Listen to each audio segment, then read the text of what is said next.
Hello everyone, welcome to jobs தகவல். இன்றைக்கி நம்ம ஒரு சூப்பரான நோட்டிஃபிகேஷன் பார்க்க போகிறோம். எங்கேருந்துன்னு பார்த்தீங்கன்னா ஆர்ஆர்பி, அதாவது ரயில்வே ரெக்ரூட்மெண்ட் போர்ட்ஸ்.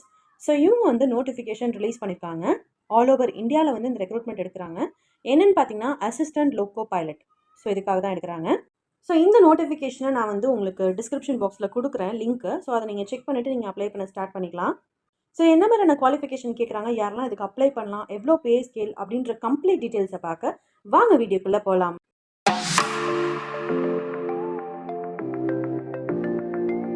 ஸோ இந்த அப்ளிகேஷன் ஃபார்ம் எப்போ ஓப்பன் ஆச்சுன்னு பார்த்தீங்கன்னா May 15 ஓப்பன் ஆச்சு. அண்ட் இதோட லாஸ்ட் டேட் பார்த்தீங்கன்னா June 14 முடியும். ஸோ இதுக்கு அப்ளிகேஷன் ஃபீஸ்க்கான லாஸ்ட் டேட் வந்து 16 கட்டி முடிச்சிடணும். அண்ட் இந்த நீங்கள் பண்ணுற அப்ளிகேஷன் ஃபார்மில் எதனா கரெக்ஷன்ஸ் பண்ணோம் அப்படின்னு நினச்சிங்கன்னா அதோட டேட் பார்த்தீங்கன்னா June 17 அதே June 26 நீங்கள் அந்த கரெக்ஷன்ஸை வந்து முடிச்சிடலாம். அண்ட் இவங்க வந்து லெவல் 2 பே லெவல், அதாவது 7th CPC படி இவங்களோட சேலரி வந்து இருக்குது. அண்ட் இனிஷியல் பே பார்த்தீங்கன்னா 19,900. அண்ட் மெடிக்கல் ஸ்டாண்டர்ட் வந்து A1. அண்ட் ஏஜ் எவ்வளோ இருக்கணும்னு பார்த்தீங்கன்னா 18 30 இருக்கணும். ஸோ டோட்டலாக 11,127 வேக்கன்சிஸ் வந்து இருக்குது. எப்பயுமே ஜோன் வைஸ் தான் இந்த வேக்கன்சிஸ்லாம் ரிலீஸ் பண்ணுவாங்க. இதில் முக்கியமாக யார் எலிஜிபிள் கிடையாதுன்னு பார்த்தீங்கன்னா ஃபைனல் இயர், அதாவது ஃபைனல் ரிசல்ட்டுக்காக வெயிட் பண்ணிட்டு இருக்கிற கேண்டிடேட்ஸ் வந்து எலிஜிபிள் கிடையாது. நீங்கள் டிகிரி முடிச்சிருக்கணும். அதே மாதிரி மெடிக்கல் ஃபிட்னஸில் வந்து நீங்கள் வந்து சூட்டபிளாக இல்லை அப்படின்னாலும் நீங்கள் எலிஜிபிள் கிடையாது. இது வந்து ஒரு எக்ஸாம் பேசிஸில் தான் கண்டக்ட் பண்ணுறாங்க. இந்த எக்ஸாமுக்கு வந்து நெகட்டிவ் மார்க்கும் உண்டு. அது எவ்வளோன்னு பார்த்தீங்கன்னா 1/3, அதாவது ஒரு ராங் ஆன்சருக்கு 0.33 மார்க் வந்து நெகட்டிவ் மார்க்காக வைக்கிறாங்க. இது வந்து for both CBT 1 and CBT 2 ரெண்டு எக்ஸாமுக்குமே இது அப்ளிகபிள்.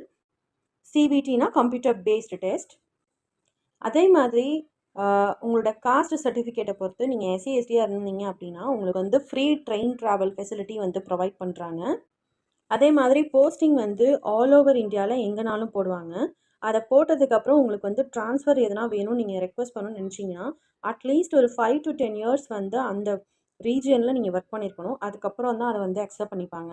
அதுக்கேற்றாப்புல உங்களுடைய ஜோனல் ஆர் ரீஜியன்ஸை வந்து கரெக்டாக பார்த்து செலக்ட் பண்ணிக்கோங்க.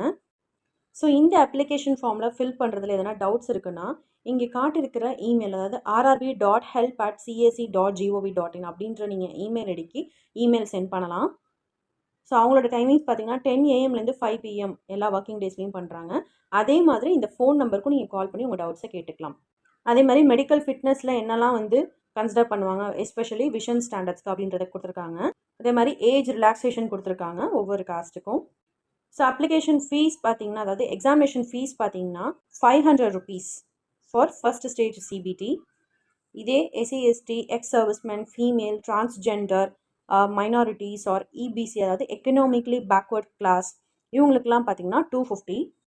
அதே மாதிரி இந்த ஃபீஸும் வந்து ரீஃபண்ட் பண்ணிடுவாங்க. எப்போ அப்படின்னு பார்த்தீங்கன்னா நீங்கள் வந்து எக்ஸாமினேஷன் எழுதுனதுக்கப்புறமா உங்களுக்கு இந்த CBT 1க்கான எக்ஸாமினேஷன் ஃபீஸை வந்து ரீஃபண்ட் பண்ணிடுவாங்க. இது நீங்கள் வந்து ஆப்வியஸாக ஆன்லைன் பேமெண்ட்டில் தான் பண்ணுற மாதிரி இருக்கும். ஸோ ரெக்ரூட்மெண்ட் ப்ராசஸ் எப்படி இருக்குன்னு பார்த்தீங்கன்னா ஃபர்ஸ்ட் ஸ்டேஜ் வந்து CBT 1, செகண்ட் ஸ்டேஜ் வந்து CBT 2, தேர்ட் வந்து CBAT, அதாவது computer based aptitude test, fourth வந்து டாக்குமெண்ட் வெரிஃபிகேஷன், ஃபிஃப்த் வந்து மெடிக்கல் எக்ஸாமினேஷன். ஸோ இங்கே வந்து CBT 1க்கான சிலபஸ் அண்ட் பேட்டர்ன்ஸ் கொடுத்துருக்காங்க. CBT 1 வந்து 1 மணி நேரம் நடக்கும். டோட்டல் நம்பர் ஆஃப் கொஸ்டின்ஸ் பார்த்தீங்கன்னா 75 இருக்கும். அண்ட் மேக்ஸிமம் மார்க்ஸும் 75, விச் மீன்ஸ் ஒவ்வொரு கொஸ்டினும் 1 மார்க்கு. அண்ட் அதே மாதிரி முன்னாடி சொன்ன மாதிரி நெகட்டிவ் மார்க் வந்து 1/3. ஸோ மோஸ்ட்லி என்னென்ன சப்ஜெக்ட்ஸ் இருக்குன்னு பார்த்தீங்கன்னா mathematics, mental ability, general science. So இது ரிலேட்டடாக இருக்கக்கூடிய கொஸ்டின்ஸ் தான் இருக்கும். செகண்ட் ஸ்டேஜ் CB2 பார்த்தீங்கன்னா 2 பார்ட்டாக பிரிக்கிறாங்க. Part A and part B அப்படின்னு பிரிக்கிறாங்க. ஸோ பார்ட் A வந்து 90 minutes நடக்குது அண்ட் 100 questions கேட்பாங்க. பார்ட் பியில் வந்து 60 minutes இருக்கும், 75 questions கேட்குறாங்க. இதுக்கும் நெகட்டிவ் மார்க் உண்டு. ஸோ இதோட பார்ட் A சிலபஸ் பார்த்தீங்கன்னா அதே மாதிரி mathematics, general intelligence and reasoning, basic science and engineering அந்த மாதிரி இருக்கும். பார்ட் பிலையும் வந்து சிலபஸ் ஆஃப் வேரியஸ் ட்ரேட்ஸ் இந்த மாதிரி இருக்கும். அதாவது நீங்கள் என்ன ரெஸ்பெக்டிவ் ட்ரேடோ அந்த ட்ரேட்லேருந்து உங்களோட கொஷின்ஸ் இருக்கும். அதுதான் வந்து பார்ட் பி. ஃபார் எக்ஸாம்பிள் நீங்கள் வந்து electrical engineering and combination of இந்த மாதிரி இருந்தீங்கன்னா உங்களுக்கு வந்து எலக்ட்ரீஷியன், இன்ஸ்ட்ருமெண்ட் மெக்கானிக், வயர்மேன் இந்த மாதிரியான சப்ஜெக்ட்ஸ்லேருந்து உங்களோட பார்ட் பி இருக்கும். நெக்ஸ்ட்டு வந்து CBAT பார்த்தீங்கன்னா இங்கிலீஷ் அண்ட் ஹிந்தியில் இருக்கும். எந்த நெகட்டிவ் மார்க்கும் கிடையாது. இதில் குவாலிஃபை ஆனதுக்கப்புறம் டாக்குமெண்ட் வெரிஃபிகேஷன் எடுத்துகிட்டு போகிறாங்க. ஸோ இந்த ஏரியாவில் நீங்கள் வந்து ஃபோட்டோஸ் அப்லோட் பண்ணுறதுக்கு என்ன மாதிரியான சைஸஸ் இருக்கணும், சிக்னேச்சருக்கும் என்ன சைஸ் இருக்கணும், ப்ளஸ் நீங்கள் வந்து அந்த ஒயிட் பேப்பரில் பிளாக் இங்க் பென் யூஸ் பண்ணி தான் நீங்கள் வந்து சிக்னேச்சர் போடணும். ஸோ அந்த மாதிரி ஒரு சில இம்பார்ட்டன்ட் இன்ஸ்ட்ரக்ஷன்ஸ்லாம் கொடுத்துருக்காங்க. சிக்னேச்சர்லாம் வந்து சிலர் வந்து கேபிட்டல் லெட்டர்ஸில் போடணும், டிஃப்ரெண்ட்டாக போடணும்னு ட்ரை பண்ணுவாங்க. அந்த மாதிரிலாம் போட்டுறாதீங்க. ஸோ இதனால கூட ஒரு சில அப்ளிகேஷன்ஸ் வந்து ரிஜெக்ட் பண்ணுவாங்க. அதனால கிளியரா இன்ஸ்ட்ரக்ஷன்ஸை படிச்சுட்டு அதுக்கப்புறமா அப்ளை பண்ண ஸ்டார்ட் பண்ணுங்க. ஸோ இங்கே வந்து பார்த்தீங்கன்னா, இந்த ஆர்ஆர்பியில் எந்தெந்த ஆர்ஆர்பி ரீஜன்லாம் வந்து பார்ட்டிசிபேட் பண்ணியிருக்காங்க அப்படின்றத கொடுத்துருக்காங்க. ஸோ இந்த இடத்துலலாம் வந்து வேகன்சிஸ் இருக்குன்றத மீன் பண்ணுறாங்க. ஸோ குவாலிஃபிகேஷன் பார்த்தீங்கன்னா, ஏஎல்பிக்கு வந்து மெட்ரிகுலேஷன் ஆர் எஸ்எஸ்எல்சி, அதுக்கப்புறமா ப்ளஸ் ஐடிஐ எதனா ஒரு ட்ரேடிங் காட்டியிருக்கிற ட்ரேடில் வந்து முடிச்சிருக்கணும். அப்படி இல்லைனா நீங்கள் வந்து டிப்ளமோ முடிச்சிருந்தாலும் நீங்கள் எலிஜிபிள். இன்கேஸ் நீங்கள் வந்து பிஇயும் முடிச்சிருக்கீங்க அப்படின்னா, நீங்கள் டிப்ளமா முடிச்சுட்டு பிஇ முடிச்சிருந்தீங்கன்னா அப்போ வந்து அக்செப்ட் பண்ணிப்பாங்க. மாதிரி நம்ம தமிழ்நாட்டில் வந்து பார்த்தீங்கன்னா, சென்னையில் வந்து வேகன்சி போட்டிருக்காங்க சதர்ன் ரயில்வேல.